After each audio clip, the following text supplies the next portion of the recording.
Dios les bendiga, hermanos. Amén, amén. Puesto así de pie, hermanos, vamos a orar y ahorita vamos a la lectura para que se pongan en sus asientos. Vamos a orar, hermanos. Bendito Padre, nuevamente agradecidos contigo siempre, oh Dios, porque eres bueno. No nos alcanzarían las palabras tanto como hemos alabado para agradecerte todo lo que has hecho por nosotros. Una promesa que volverás y mientras tanto que vuelves, mi Dios, estás con nosotros por medio de tu Santo Espíritu y queremos trabajar, mi Dios, crecer en sabiduría, entendimiento, en conocimiento, pero en amor, mi Dios, para que de la misma manera que decimos amarte, amemos a los hermanos. Gracias por este tiempo, edifica la iglesia, te lo ruego en el nombre de Jesús. Amén, amén. Tome asiento. Estamos en el libro de los Hechos de los Apóstoles. Hechos de los Apóstoles. ¿Qué está pasando? ¿Todo bien? Vamos a Hechos, hermanos, y vamos a dar un repaso de la semana pasada, por si acaso usted no vino. Pero vamos a ver a partir del verso 6. Y hoy vamos a abarcar el verso 12, 13 y 14. Pero vamos a ver el verso 6 para que usted entienda el contexto, ¿no? Y Reina Valera le pone contexto. ¿Y cuál es el título?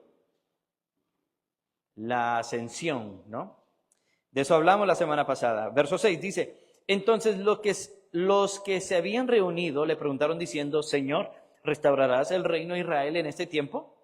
Y él les dijo: no os toca a vosotros saber el tiempo o las sazones que el Padre puso en su sola potestad, pero recibiréis poder cuando haya venido sobre vosotros el Espíritu Santo, y me seréis, ¿qué? Testigos. ¿Dónde? En Jerusalén, en toda Judea, en Samaria y hasta lo último de la tierra. Este es el plan de Dios, ¿no? Ir a los judíos y los judíos empiecen desde Jerusalén, Judea, Samaria y hasta lo último de la tierra. Verso 9. Y habiendo dicho estas cosas, después de este discurso, note, viéndolo ellos, ¿qué pasó? Fue alzado y le recibió una nube que lo ocultó de sus ojos. Entonces, empezamos a ver lo que fue la ascensión de nuestro Señor Jesucristo, ¿no? Hay muchos detalles en este pasaje que analizamos la semana pasada, que los discípulos estaban con sus ojos en Cristo Jesús. Y vimos esa ascensión que fue necesario, que Cristo ascendiera al cielo, ¿no? Era necesario que Cristo, como el Cordero inmolado, se presentara. ¿Por qué? Porque vimos los sacrificios del Antiguo Testamento que tipificaban, ¿no? Era un cuadro y figura de lo que Cristo iba a hacer, de la ascensión. Recuerde que los sacrificios subían como ofrenda de olor grato, fragante, ante la presencia de Dios Padre, ¿no? Entonces, Cristo era necesario que Él ascendiera. Ahora, noten este pasaje que le recibió una nube.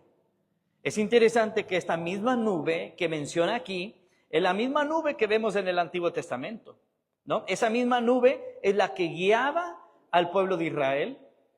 Esa misma nube fue la que descendió al dar la ley, hablarle a Moisés. Esa misma nube se manifestó en el tabernáculo, ¿no? Cuando la gloria de Dios se manifestó. Entonces, esta nube representa la presencia de Dios.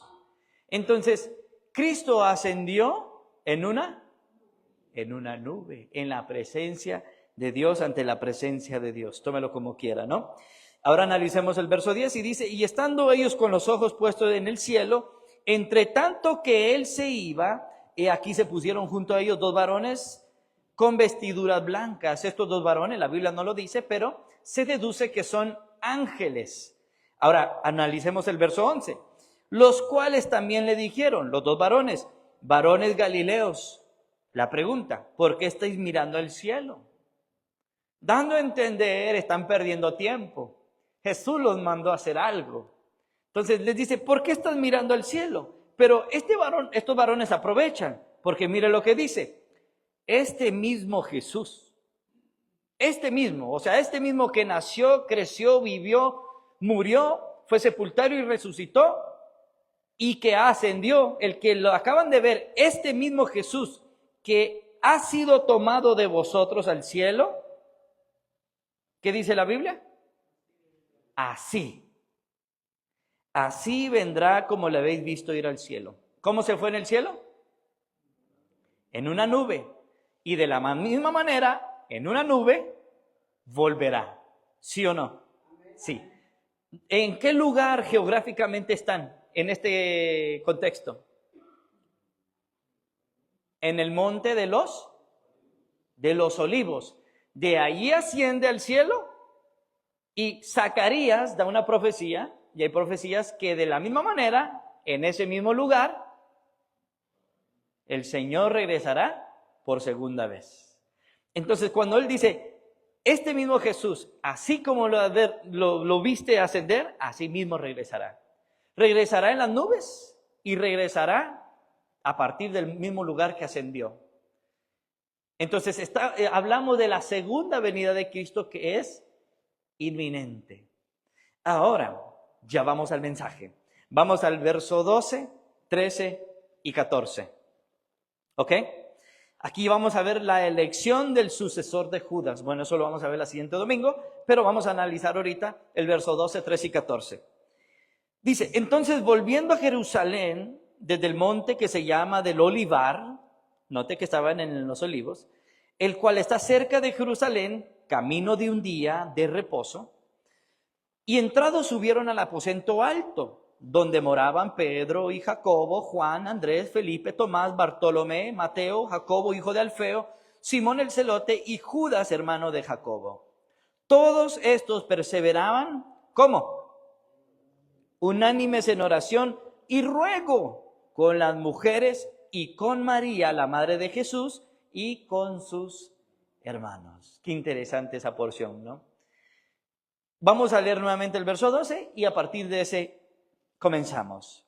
Dice, entonces volvieron a Jerusalén ¿desde qué? Desde el monte que se llama del Olivar, el cual estaba cerca de Jerusalén, camino de un día de reposo. Entonces, esta primer frase que Lucas menciona, entonces volvieron a Jerusalén, nos muestra una actitud de ellos, hermanos. Nos muestra la obediencia a lo que Jesús les mandó hacer. ¿Sí recuerda que Jesús les dio mandamientos?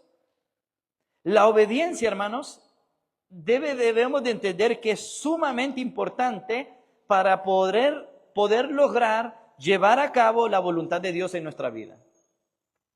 ¿Qué tan importante es la obediencia para usted? Hermanos, debemos de entender que en la obediencia mana la ganancia, mana la bendición. Si usted y yo no obedecemos, no veremos la voluntad de Dios ejecutada en nuestra vida. Entonces, es necesario obedecer a Dios tal cual Él nos manda un mandato. ¿Ok? Entonces, esta primera frase, entonces volvieron a Jerusalén, vemos una actitud de obediencia de ellos. ¿Ok? ¿Por qué lo decimos? Porque en el verso 4, si usted va a Hechos 1:4, aquí vamos a ver el mandamiento que el Señor les deja. Hechos 1:4, simplemente regresa en el contexto. ¿Qué dice el verso 4? Dice, y estando juntos, ¿cuál es la siguiente frase? Les mandó un mandamiento, ¿verdad? ¿Qué les mandó? Que no se fueran de Jerusalén. Que no se fueran de Jerusalén, sino que esperasen la promesa del Padre, la cual les dijo, oísteis de mí. Entonces, Cristo se les aparece por 40 días, les está instruyendo acerca del reino. Están en el monte de los olivos, Cristo asciende, pero previamente les dice, no se vayan de Jerusalén. ¿Por qué? Porque recibirían el Espíritu Santo dentro de no muchos días. ¿Qué hubiese pasado si uno, o dos, o tres, o cuatro, o la mitad de los discípulos no hubiesen hecho caso al Señor? Entonces, Si no hubiesen hecho caso, hermanos, no se dan las cosas tal cual tenían que, como estaban escritas, ¿no? Entonces, ¿será importante la obediencia? Sí. Cristo les dice, hey, no se vayan de Jerusalén, porque dentro de no muchos días, prácticamente de la ascensión de Cristo, ¿cuántos días pasaron, hermanos? 10 días, alrededor máximo de 10 días. Si le quitamos del día que murió y resucitó, vienen siendo como 7 a 8 días, hermanos. Entonces, cuando Cristo le dice, dentro de no muchos días, recibirán el Espíritu Santo, pero no se vayan de Jerusalén. Entonces, Cristo asciende y vemos la obediencia al Señor. ¿Por qué? Porque Cristo les manda que no se vayan de Jerusalén, pero el verso 12 dice, entonces volvieron a Jerusalén. Es importante, hermanos, obedecer a nuestro Señor Jesucristo. Ahora, la Biblia está llena de mandamientos, ¿verdad que sí?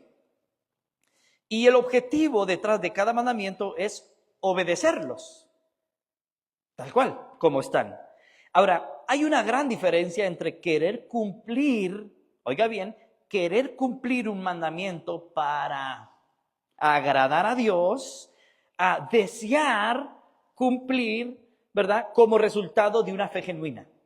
¿Sí entendemos el concepto? Una cosa es querer cumplirlo para agradar a Dios y otra muy diferente a que sea natural cumplirlo porque Jesús es mi Señor y por naturaleza lo quiero cumplir. Una cosa es forzado y otra cosa es naturalmente. Entonces, la Biblia está llena de mandamientos y nuestra obediencia muestra un amor genuino por Dios y por su palabra. Entonces, si yo le pregunto a usted, ¿usted ama al Señor? Usted va a decir amén. ¿Verdad que sí? Ahora, ¿obedece? Entonces, ¿cómo está el asunto? Decimos que amamos a Dios, pero no lo obedecemos. Nos contradecimos, ¿verdad que sí? Y la Biblia no se contradice. Mire, vamos a ver lo que dice Juan capítulo 14.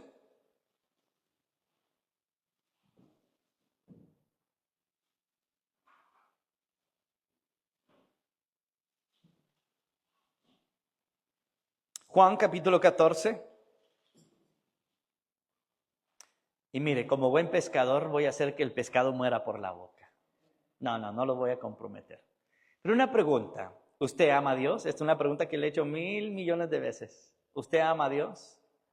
Sí, qué bueno. Vamos a Juan 14:15. Dice lo siguiente, ¿estamos todos? Si me amáis, es decir, si estás diciendo lo que acabas de decir, amén. Si me amáis, ¿qué tenemos que hacer? Guarda mis mandamientos. ¿Qué es guardar? Vivir, poner por obra, ¿verdad? Mis mandamientos. Entonces, ¿sí ve que la obediencia es producto de mi fe y de mi amor a Dios? Y si no obedezco, ¿por qué digo que amo a Dios? Cómo fácil nos autoengañamos, ¿no? Entonces el Señor de repente dice, ¿por qué me llamas Señor, Señor y no me obedeces? No haces lo que yo te digo. Más adelante en este mismo capítulo de Juan 14, vaya al verso 21. Juan 14, 21. Aquí vamos a analizarnos poco a poco usted y yo. ¿Estamos ahí? Dice, el que tiene mis mandamientos, primer pregunta, ¿usted tiene los mandamientos de Dios? Sí los tiene, ¿verdad? Los tenemos aquí en la Biblia. Usted tiene la verdad, tiene los mandamientos. Note, el que tiene mis mandamientos y los guarda, es decir, los vive, los pone por obra, ese es el que me ama. Qué específico, ¿no? Y el que me ama será amado por mi Padre, y yo le amaré y me manifestaré a él. ¿Sí nota eso? ¿Sí ve la secuencia? Entonces, ¿quién tiene los mandamientos? Usted y yo tenemos la verdad de Dios. Y si los guardamos, es que le amamos. Pero, ¿qué pasa? Tengo los mandamientos, pero no los guardo. Digo que le amo, mas sin embargo, me estoy contradiciendo, ¿no? Entonces, hermanos, la obediencia no es un medio para ganar el favor o el amor de Dios. No, claro que no. Sino es el resultado, la obediencia es el resultado de quien ya ama a Dios. Entonces usted obedece porque ya ama a Dios. Es de forma natural. ¿Sí entendemos ese principio? Entonces, como le dije de un principio, en la obediencia está la ganancia, ¿no? Mire conmigo Deuteronomio capítulo 28, libro de Deuteronomio.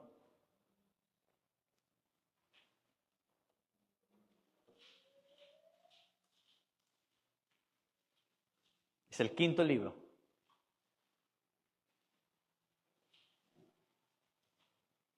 Deuteronomio capítulo 28, verso 1 y 2.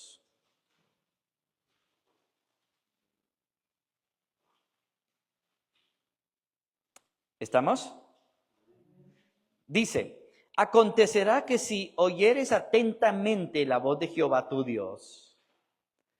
¿Para qué voy a escuchar atentamente? Para guardar y poner por obra algunos. No, todos sus mandamientos que yo te prescribo hoy. También Jehová, es decir, si tú obedeces, porque en la obediencia está la ganancia, también Jehová tu Dios te exaltará sobre todas las naciones de la tierra. Y vendrán sobre ti todas estas bendiciones y te alcanzarán si oyeres la voz de Jehová tu Dios. Entonces, ¿es importante la obediencia? Sí, hermanos. Hay veces que el Señor, hermanos, de mil maneras nos abre puertas y las cierras para llamarnos la atención, para hablarnos, y usted y yo, tercos, empecinados, a no obedecer. Por ejemplo, ¿cuál es el gran mandamiento para la iglesia? Perdón, la gran comisión, perdón. Ir por todo el mundo y predicar el evangelio, ¿no? Entonces, note que conocemos la palabra, mas no la llevamos a cabo. Entonces, ahí donde de repente nos excusamos, no, yo no sé, no estoy preparado, no me gusta, no se me da, no tengo el don.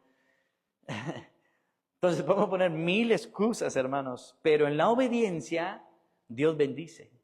Eso es lo que quiero que extraiga de esta primera frase. Entonces, a partir de la ascensión de Cristo, en este momento que estamos viendo en Hechos, capítulo 1, ellos están ubicados en el Monte de los Olivos, ¿no? En el Monte de los Olivos. Ellos saben que no pueden irse más allá de ese lugar. El Monte de los Olivos fue un lugar muy importante en los tiempos del Señor.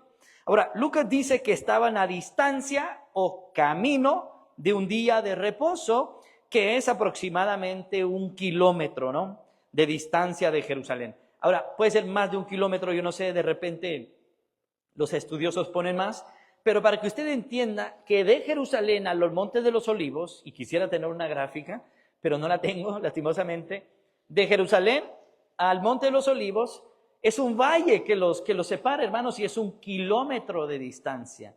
Entonces, cuando Lucas dice que estaban a distancia o a camino de un día, lo que está marcando es simplemente la distancia, ¿ok? La distancia. Entonces, ellos no podían ir más allá de cierta distancia. ¿Por qué? Porque si caía en un sábado, ellos no podían regresar, ¿ok? Quiero que entienda eso. El camino de un día de reposo es la distancia permitida para un judío recorrer en un sábado o un día de reposo sin transgredir la costumbre judía. ¿Ok? Ahora, no es que era sábado en la ascensión de Cristo y que en sábado iban a regresar, entonces no se podía ir de esa distancia. No es que era sábado en el día de la ascensión, hermanos, no. Sino cuando Lucas usa camino de un día, él usa esa expresión, ¿verdad?, para marcar la distancia simplemente del Monte de los Olivos a Jerusalén. Pero si de repente, como iban a ser 10 días, iba a cruzarse el sábado, ¿verdad? Entonces, ellos tenían que tener en cuenta que no podían ir más allá de la distancia de camino de un día. ¿Por qué? Porque era lo permitido bajo la ley judía, ¿no? Entonces, Recuerde que en el sábado ellos no podían trabajar, podían caminar cierta distancia, pero más de cierta distancia ya no podían ir. Entonces, si ellos salían fuera de ese kilómetro en el día de Pentecostés, se pierde todo, ¿no? Entonces, por eso, hermanos, era muy importante la obediencia, ¿no? Obedecer y no irse más allá de esos parámetros. Mire, analicemos el verso 13.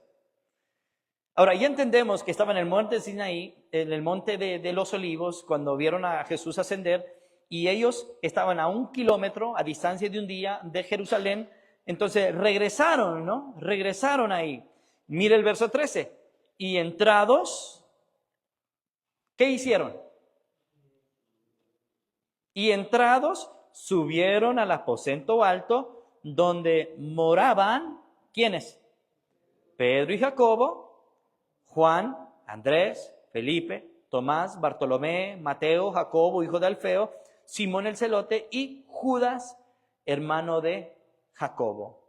Entonces dice, y entrados. Entonces ya sabemos que entraron a la ciudad, ¿verdad? De Jerusalén. No se fueron a otro lugar. Obedecieron al mandato del Señor. ¿Qué hicieron al entrar, hermanos? ¿Qué hicieron? Subieron al aposento alto. Entonces, una vez en Jerusalén, ¿verdad? Los discípulos fueron a un lugar conocido que frecuentaban. Ahora, lo que le voy a decir en la Biblia no lo relata, pero la evidencia apunta a eso y ahorita lo vamos a analizar un detalle en este pasaje bíblico. Ahora, ellos, al entrar a la ciudad, fueron a un lugar conocido por ellos y que ellos frecuentaban. Ahora, la Biblia no especifica qué aposento alto, porque fueron un aposento alto, ¿verdad? Y la Biblia no especifica qué aposento alto era, pero al mencionar al aposento alto, se está refiriendo a un lugar conocido y específico. ¿Sí lo ve? Mire, vamos a leer el verso. Dice, y entrados subieron, ¿dónde? Al aposento alto. A diferencia, diría, a un aposento alto, como uno de muchos. Pero fueron al aposento de alto, es decir, uno conocido y específico donde ellos sabían que se reunían. Entonces, ellos subieron a este lugar, ¿no? Es muy interesante esa porción. ¿Qué es el aposento alto, hermanos? ¿Qué es un aposento alto? Bueno, un aposento era una habitación construida en la parte superior de una casa. Este aposento alto, que era una habitación arriba, se usaba para hospedaje, se usaba para pasar un tiempo en comunión, amigos, familia, ¿no? Se enseñaba la palabra del Señor, se oraba y se buscaba la presencia de Dios. El aposento alto era usado precisamente para todas estas cosas, ¿no? En Lucas capítulo 22, vaya Lucas capítulo 22, verso 11 y 12, vamos a leer el verso 11 y 12. Vemos cuando Jesús y sus discípulos estuvieron, y esta es mi opinión personal, en este aposento alto. Esta es mi opinión, ¿no? Usted no puede estar no está obligado a estar de acuerdo conmigo, pero Lucas menciona al aposento alto, un lugar conocido que frecuentaban ellos, ¿no? Entonces, en Lucas capítulo 22, vemos que Jesús y sus discípulos estuvieron en un aposento alto, que para mi opinión era este. Mire lo que dice el verso 11 y 12, ¿estamos? Ya usted puede leer el contexto en casa, hermanos. Cristo manda a preparar la cena del Señor y manda a varios varones, dice, ve a tal casa, ves un cántaro, sigue ese señor, métete a la casa y pregúntale dónde es que voy a tener la cena con mis discípulos.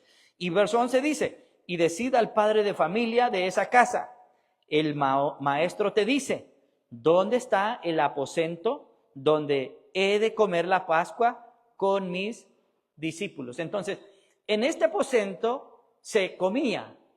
¿De qué está hablando? De comunión. Se pasaba un tiempo, ¿verdad?, con el Señor. Verso 12. Entonces, él os mostrará, ¿el qué? Un gran aposento alto ya dispuesto. Preparad allí. Entonces, este aposento ya estaba dispuesto. Ya estaba listo para que pasaran esa última noche con su maestro. En este aposento de Lucas 22, en este aposento alto, se llevó a cabo la cena del Señor. Es ahí donde Judas, bueno, no es ahí donde lo traicionó, pero es ahí donde Cristo les declara que uno de ellos les iba a traicionar. En ese mismo aposento alto, ¿no? En ese mismo aposento alto, Cristo le lavó los pies a los discípulos. Ahí fue donde Cristo dio su último discurso después de salir al Getsemaní y ser entregado por las autoridades. Entonces, este aposento, hermanos, es muy importante, por eso mi opinión es que fue ese mismo aposento, ¿no? Entonces, lo que nos debería de llamar la atención de este pasaje son dos actitudes de los discípulos. ¿De qué pasaje? Del verso 13, de Hechos 1:13. Si usted va a Hechos 1:13, lo que debería de llamarnos la atención y extraer como principio son dos actitudes de los discípulos, los cuales son, subieron y moraban. Esas dos actitudes. ¿Qué hicieron los discípulos? Subieron y no solo subieron, moraban. ¿Qué significa la palabra moraban? Habla de permanecer. Ellos permanecían. Es como un soldado. Si le dicen firme, debe de permanecer firme.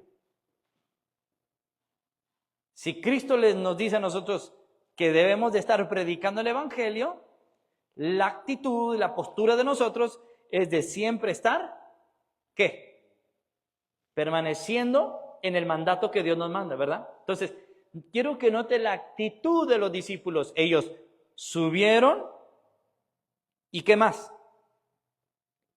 Y moraban. Permanecían en esa actitud. Y ahorita lo vamos a ver en qué actitud, ¿verdad? Entonces, esto nos enseña una postura continua de parte de ellos. Cuando ellos subieron y se mantuvieron en esa postura, ¿no? Ahora, esto solo es un principio, hermanos, ¿verdad? Para extraerlo. Ahora, ¿cuánto nos cuesta a nosotros subir ante la presencia de Dios? ¿Qué tan difícil, hermanos, es subir ante la presencia de Dios? Espiritualmente hablando, no crea que va a ascender como Cristo. Para desmenuzarle la pregunta, hermanos, ¿cuándo fue la última vez que usted y yo entramos ante la presencia de Dios? Antes de comenzar el sermón, que oramos, ¿no? Qué fácil, ¿no? Es entrar ante la presencia de Dios por medio de oración. Entonces, ¿de entramos ante la presencia de Dios? Sí, es fácil. La pregunta es, ¿cuánto nos cuesta permanecer ante su presencia? ¿Sí vamos entendiendo? Es muy fácil estar ante la presencia de Dios, pero lo que nos cuesta, lo difícil es permanecer en esa postura. Otra pregunta, ¿cuánto nos cuesta leer la palabra de Dios? No nos cuesta nada, está aquí, pero lo que nos cuesta es permanecer en esa lectura, ¿no? Nos cuesta permanecer en comunión. Entonces, ¿sí ve la postura y el carácter de estos varones? Ellos subieron, sí, pero no solo subieron por subir, sino permanecieron en una actitud. Mire, leamos el verso 13. Y entrados, subieron al aposento alto, donde moraban, es decir, permanecían. Hermanos, el subir al aposento alto es tener una actitud de querer subir a la presencia de Dios en oración. Y no solo subir, sino morar, permanecer en comunión con su Señor. Ahora, ¿cuál fue la actitud después de haber visto al Señor ascender al cielo? en el Monte de los Olivos? ¿Cuál fue la actitud después de haber visto a Cristo ascender al cielo? ¿Qué fue lo primero que iniciamos en el mensaje? Ellos estaban en el Monte de los Olivos y fueron a Jerusalén por mandato. ¿Cuál es la primera actitud que vemos en ellos? Obediencia. Número 1, vemos la obediencia. Número 2, hermanos, vemos que ellos se quieren acercar ante Dios, pero no solo acercarse, sino permanecer cerca. Y usted dirá, ¿pero por qué? Porque bajo este contexto, claro, viene la promesa del Espíritu Santo, pero van a tomar una decisión. ¿Sabe qué decisión? Del reemplazo, ¿de quién? De Judas Iscariote. Recuerde que ahorita vamos a ver que Lucas solo menciona a 11, pero eran 12.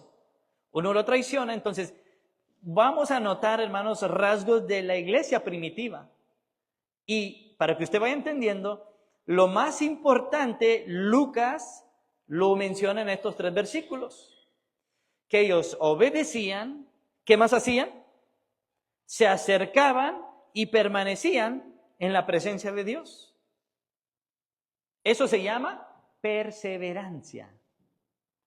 Recuerde que el libro de los Hechos, la iglesia nace pero no está establecida, pero nos da los inicios de cómo la iglesia se fue desarrollando. Entonces, a partir de la ascensión de Cristo, ellos están solos, no tienen el maestro. Pero ellos están haciendo tal cual Cristo les enseñó, comunión. Por eso fueron a un aposento alto, subieron y permanecieron ahí. ¿Qué cree que hicieron ahí? ¿Solo fueron a cotorrear, a pasar un tiempo, a esperar?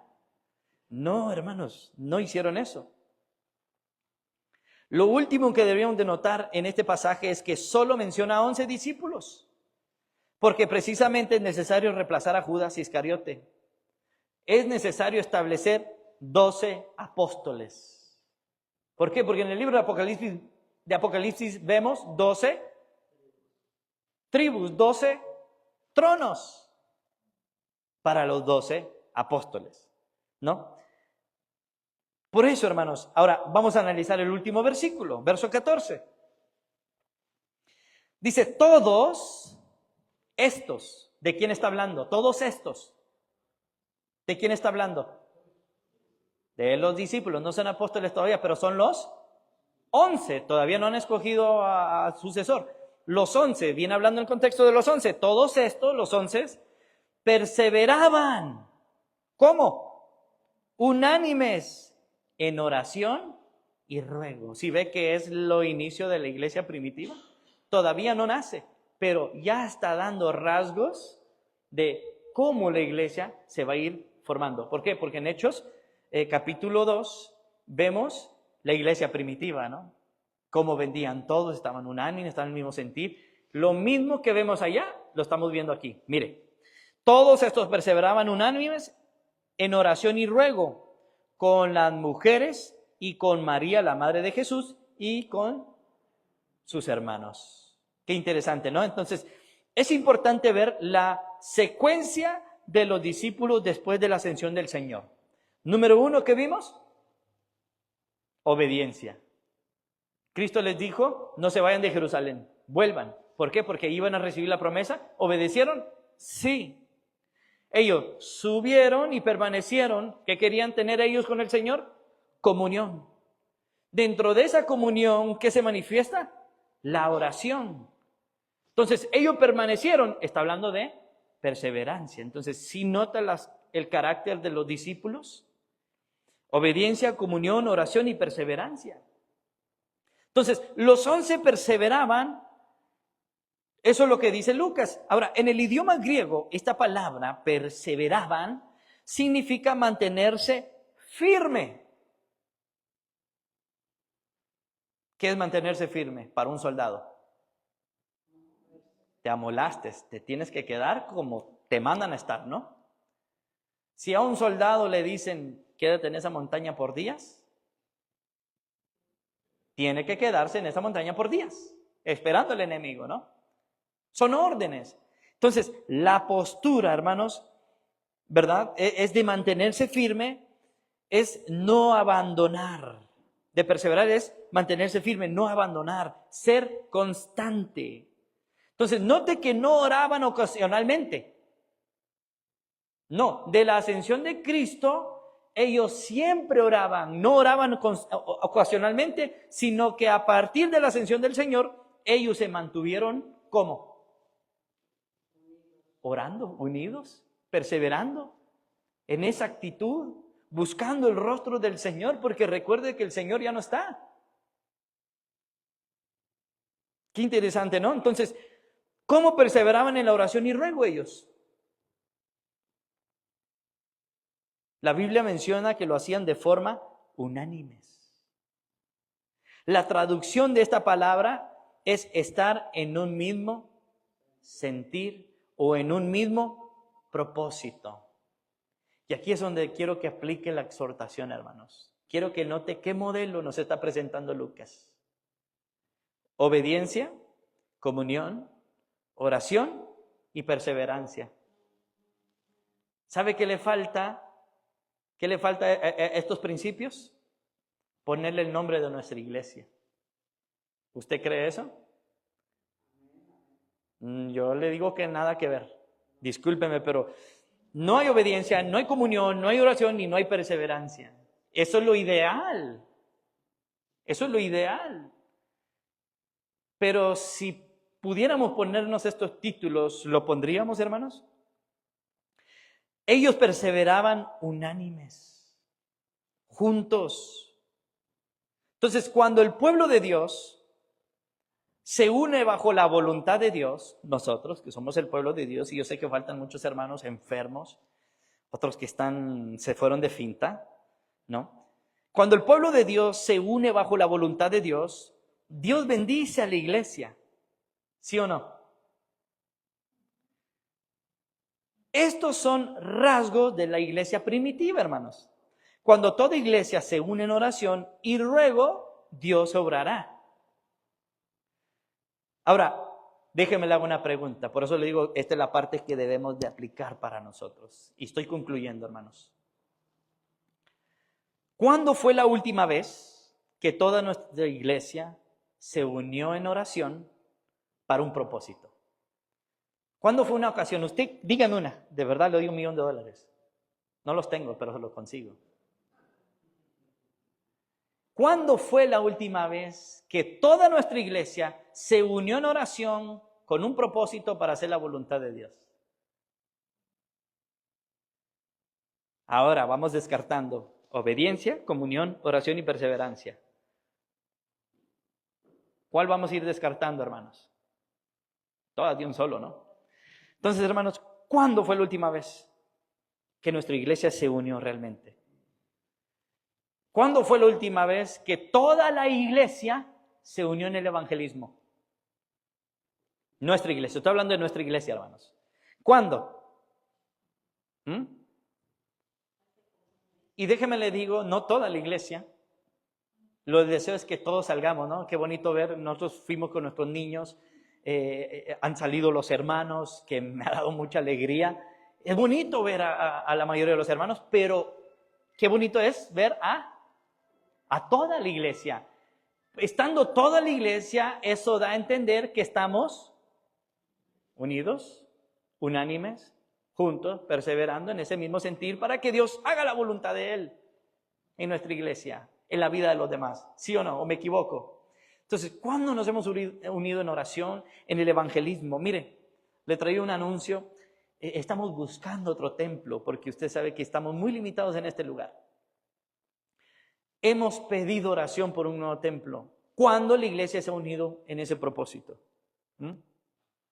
Necesitamos maestros. ¿Cuándo nos hemos unido en orar con ese propósito?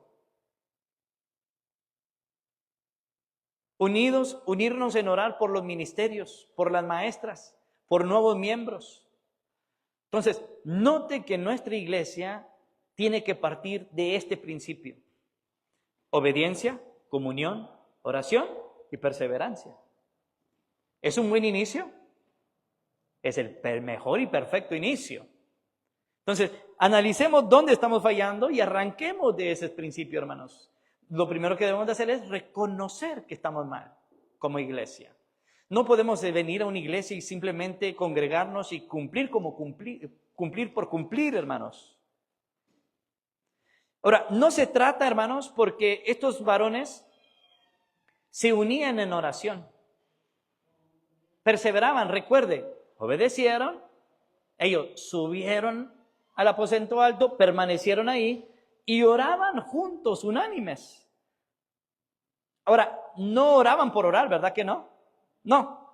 Hermanos, no se trata de orar por orar. Como si cumplo lo que se me demanda. Por ejemplo, usted sabe que tenemos el grupo de oración. Los miércoles los jóvenes.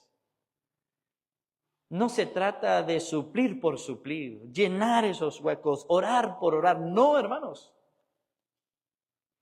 No se trata de cumplir lo que se me ha demandado. No, claro que no. Recuerde, la obediencia me conduce a acercarme y permanecer ante la presencia ¿de quién? De Dios, ¿verdad? Esa misma obediencia me conduce a querer perseverar de forma unánime, juntamente con mis hermanos. Entonces, vea qué importante es la obediencia, ¿no? Entonces, la unidad entre nosotros da evidencia que Cristo es el centro. ¿Sí escuchó eso?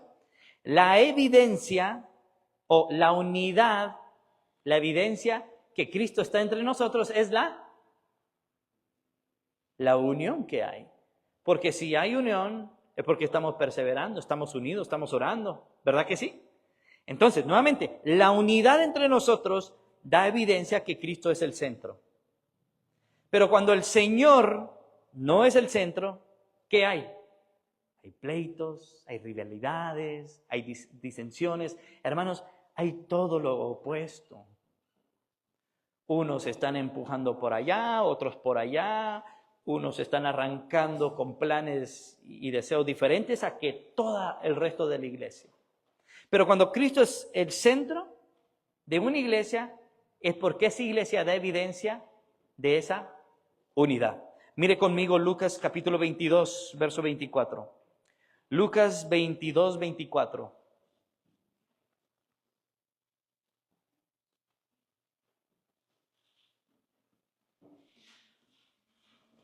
Y solo le voy a leer este texto porque lo dice bien claro, ¿no?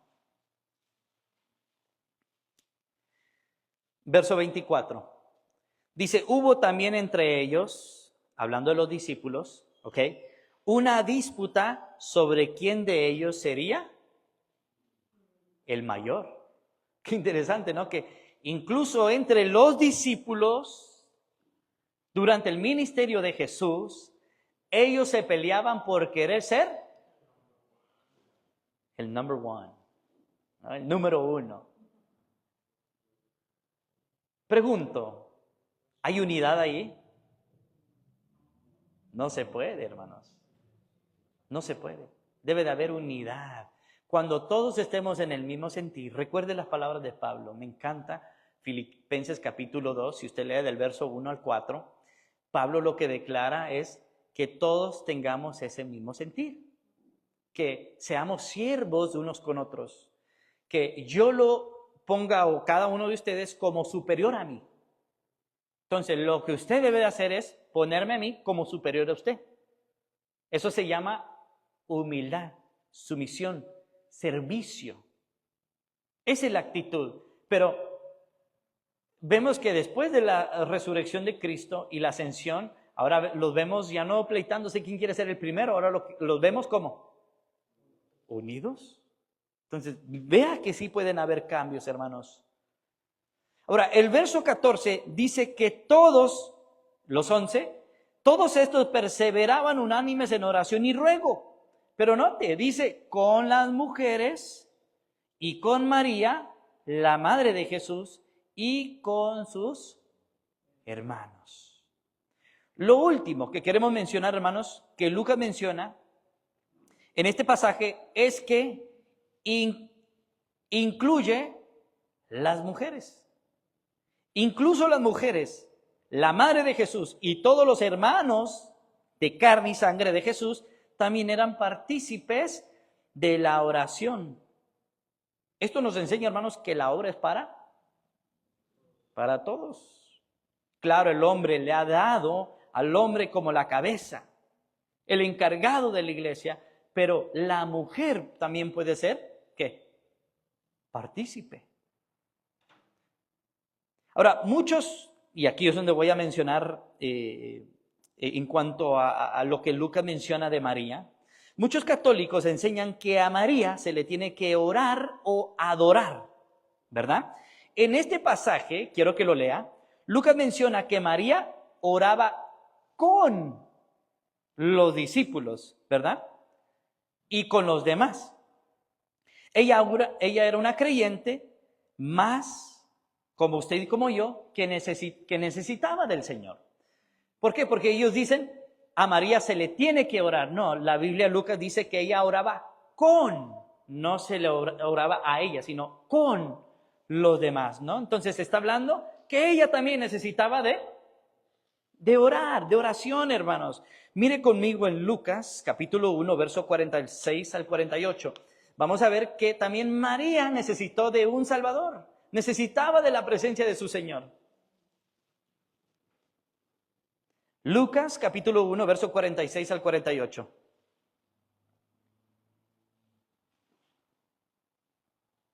Dice, entonces María dijo, ¿estamos todos? Dice, engrandece mi alma al Señor. Verso 47.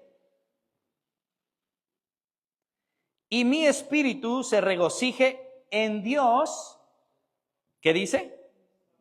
Mi Salvador. Pregunta, ¿ella necesitó ser salva? Sí, necesitó de Cristo su Salvador. Entonces, estos pasajes declaran que también ella era una pecadora, tal como usted y como yo. Ahora, analiza el verso 48, dice, porque ha mirado, es decir, Dios ha mirado, ¿la qué? La bajeza de su sierva. Entonces, mire qué carácter de María. María dice que ¿es una qué?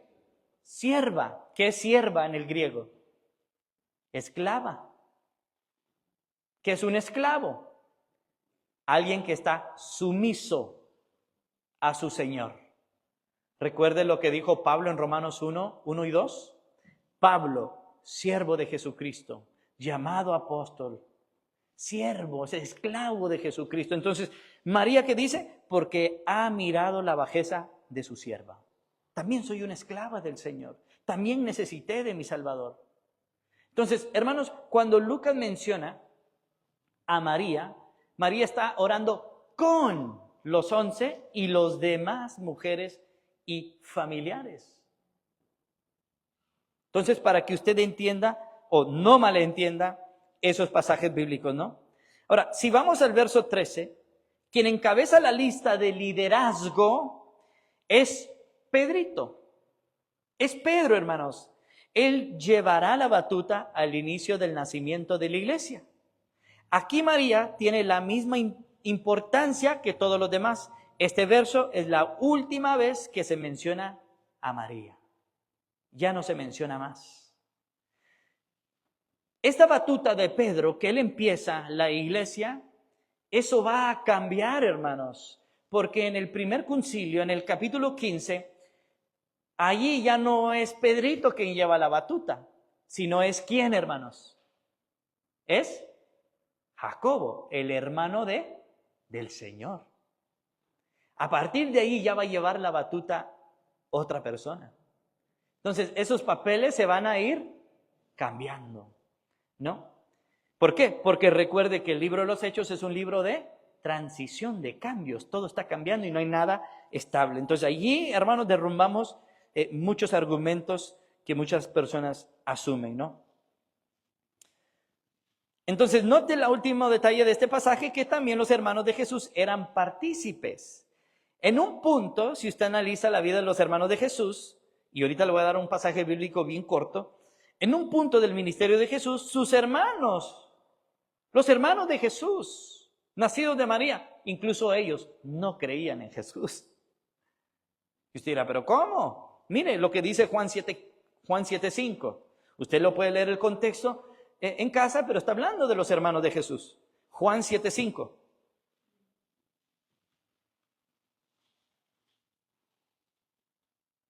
¿Qué dice? Porque ni aún sus hermanos creían en él. Ni siquiera los hermanos de Jesús creían en él. Usted puede leer el contexto, como le digo, en casa. Pero a partir de la resurrección de Cristo, ¿qué vemos? Vemos un cambio.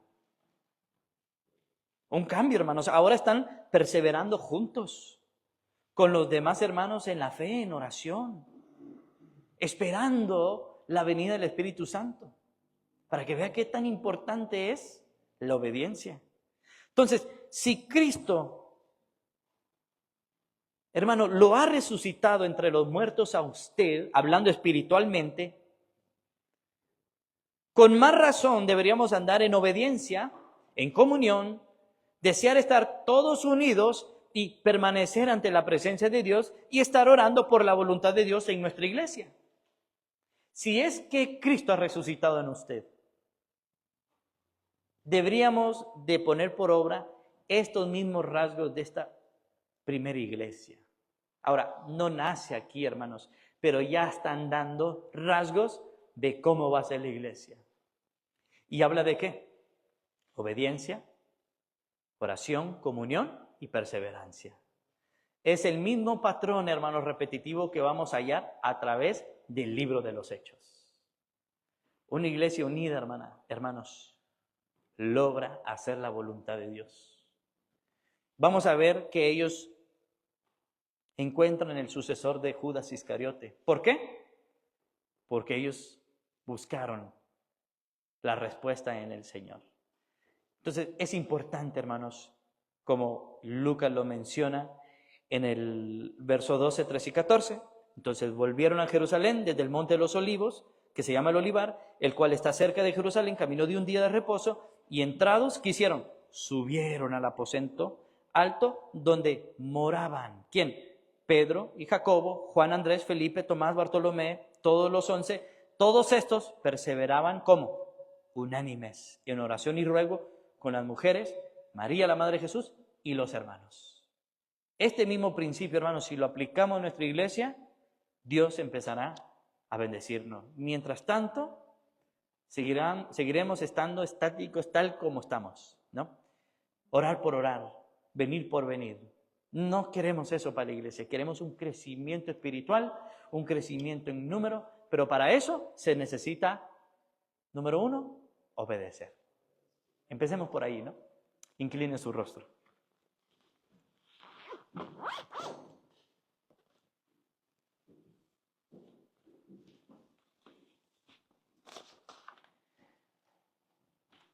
Bendito Dios y Padre, qué difícil, oh Señor, es esa obediencia. Pero a pesar de que nos cuesta, Dios, nos manifiestas también la ganancia, el resultado que hay detrás de una obediencia. Mi Dios, cuán difícil es permanecer en oración. Es fácil entrar ante tu presencia. Es fácil leer tu palabra, mi Dios, pero qué tan difícil es mantenernos en unión y comunión unos con otros. Bendito Señor, perdónanos porque muchas veces en decisiones de iglesias no estamos todos unidos en un mismo lugar, en un mismo sentir. Siempre faltan personas, nunca estamos unidos en oración, nunca estamos en ese mismo sentir. Perdónanos porque realmente somos una iglesia que nos falta empezar a obedecer, mi Dios, a tu palabra. Ayúdanos en nuestras debilidades como congregación y nuestro deseo es, mi Señor, llevar a cabo tu voluntad. Desearía decirte, oh Dios, y pedirte, muéstranos tu voluntad, pero para mostrarnos esa voluntad hace falta dar el primer paso, que es la obediencia. Perdónanos y ayúdanos, oh Dios, te lo rogamos en el nombre de Jesús. Amén, amén. Hermanos y amigos, que el Señor les bendiga.